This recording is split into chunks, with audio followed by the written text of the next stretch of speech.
Welcome to Puzzle Race number 154. Today we're talking about the Rayleigh Last Word cassette EP that was released on March 11th of 2019 on Zegema Beach Records.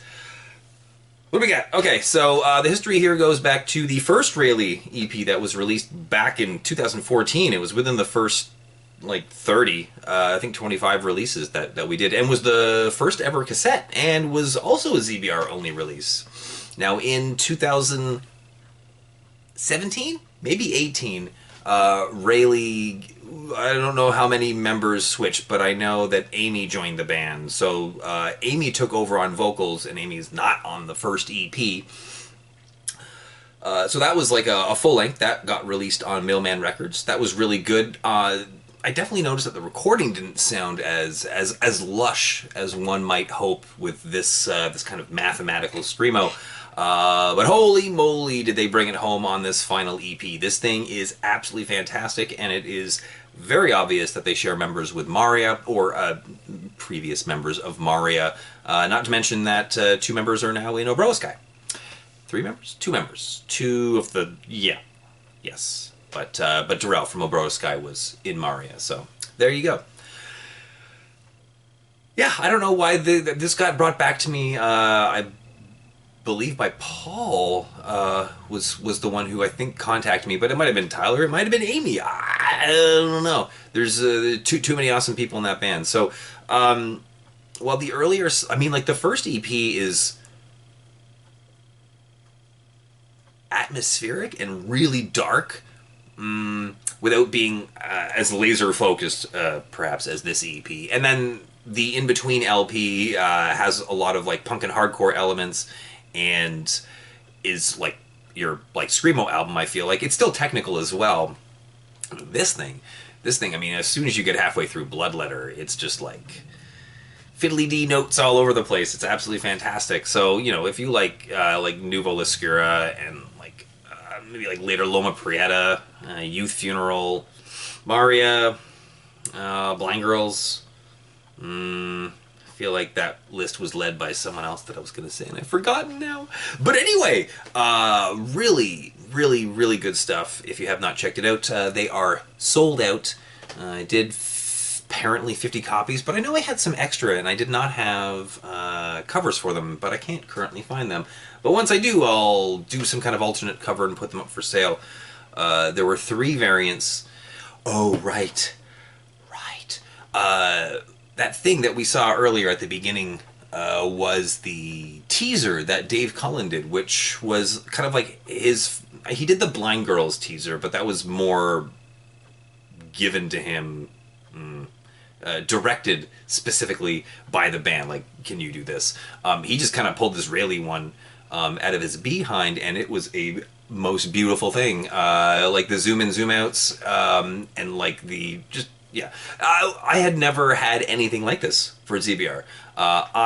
As you can see from this video, which the intro and outro I did not do. Dave Cullen did that. So my skills are pretty goddamn basic. So to see this, I was like, wow, that's legitimate. And I was very impressed. I really felt like it catapulted us to another level, one much more professional, essentially. So there were 3 variants. There was 30 on white, just plain white, and then 20 swirled. So these were the second swirls that I ever did. Now, it's important to mention here that in the educational video that I watched on YouTube on how to dip a cassette tape and take out the guts and blah blah blah, put the screws back in afterwards, that the guy in that video says, I've never done these with tapes without screws in them, but I'm assuming you can just click them apart and put it back together afterwards. And I was like, oh, he assumes I should be fine. So I just ordered all of these ones in that manner, and had to take, I ruined at least 3 of the tapes. I feel like this is probably a run out of 60, and just, at least 3 or 4 of them just got crushed when I was trying to open them with a screwdriver or a big box cutter knife. I don't remember. I'm surprised the thing didn't break off and smoke me in the eye or something like that. But yeah, so having to break these apart and then glue them back together afterwards was a pain.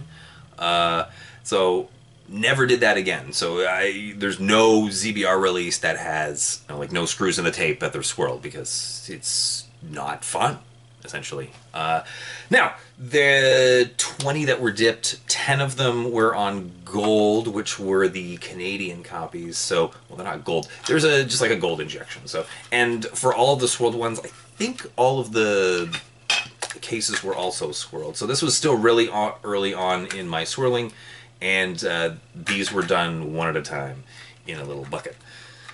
I also cut out all of the printed and cut out all those things on sticky paper. Yeah, those ones are nice. The gold ones, I think they're all numbered, but the gold ones come with a gold thingy here. That's really nice, I guess.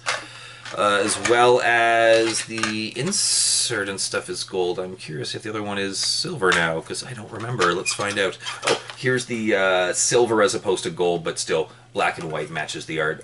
This is going to be, these are sold out, but I don't need 2 copies. I'm starting to realize that very obviously. So I'm going to just hold on to this one.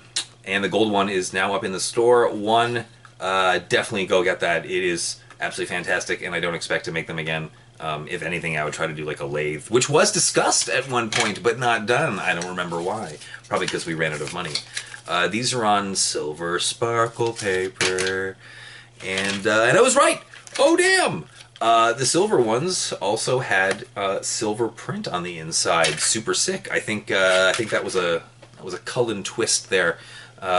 Yours truly could not do that. Okay, so that's it. I think that's it. So Obroa-skai as a 12-inch LP going to press very shortly. So be on the lookout for that, because it is absolutely fantastic. And the next out past the rings is going to be the Yarostan Alaska split cassette. That was, well, it's got a bit of a story to it as well. So we'll talk about that next.